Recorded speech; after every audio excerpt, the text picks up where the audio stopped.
Welcome back to Another Thing. Over the past 6 months, New Jersey has added video game gambling to help bolster the bottom line of its struggling gaming industry. And a few years ago, online gambling became available to in-state users. But with 40 years of gambling in the Garden State, compulsive gambling is a problem. Joining me to talk about that is Neva Pryor, Executive Director of the Council of Compulsive Gambling in New Jersey. Neva, thank you so much. Thanks for being here. I really appreciate it. Pleasure. How big of a problem in New Jersey is compulsive gambling? Well, at 800 Gambler Council on Compulsive Gambling of New Jersey, we do studies to find out exactly how many individuals may have a problem. So what we have found is that anywhere from 3 to 5% of the population of New Jersey may have a problem and disordered gambling.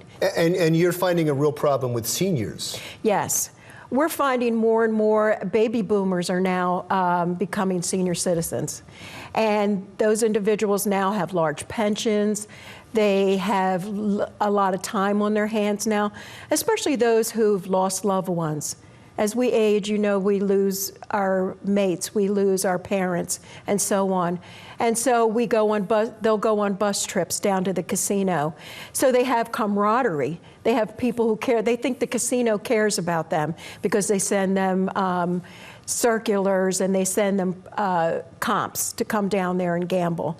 So all that lends to them using their money, this surplus of money that they've never had before. It's interesting you say that because in so many addictions, there's a social aspect to it. Yes. You go out to drink in a bar to be in a social setting.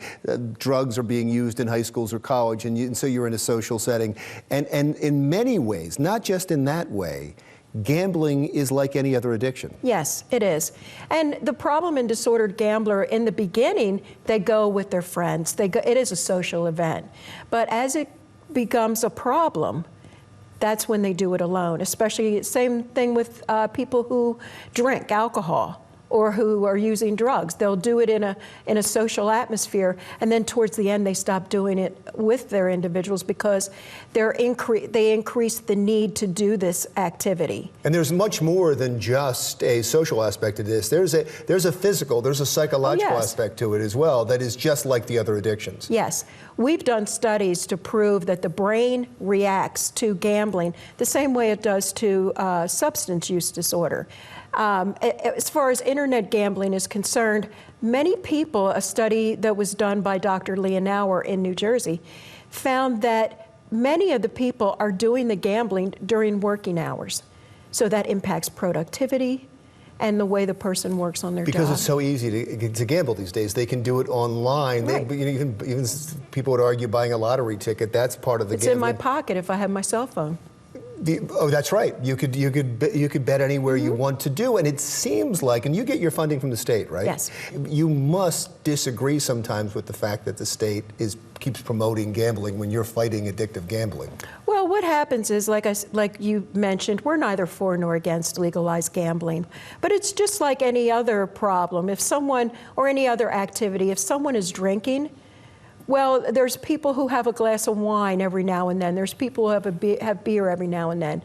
But then there's that individual who may have more of a problem. So what our job is to do, and even the state does, and the casinos and the lottery and the racetrack, is to make sure that those individuals who may have a problem know where to go for help. That's a great point. So what you're saying is that somebody's an addictive gambler, they're going to find a way to gamble. Exactly. Just like during Prohibition, people found a way to drink. And there's a lot of gambling that's done underground.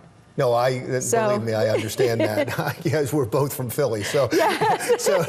so we know that happens. Yes. How do people get help? Is there a hotline? Yes. Our 800 Gambler number is the brand of our organization.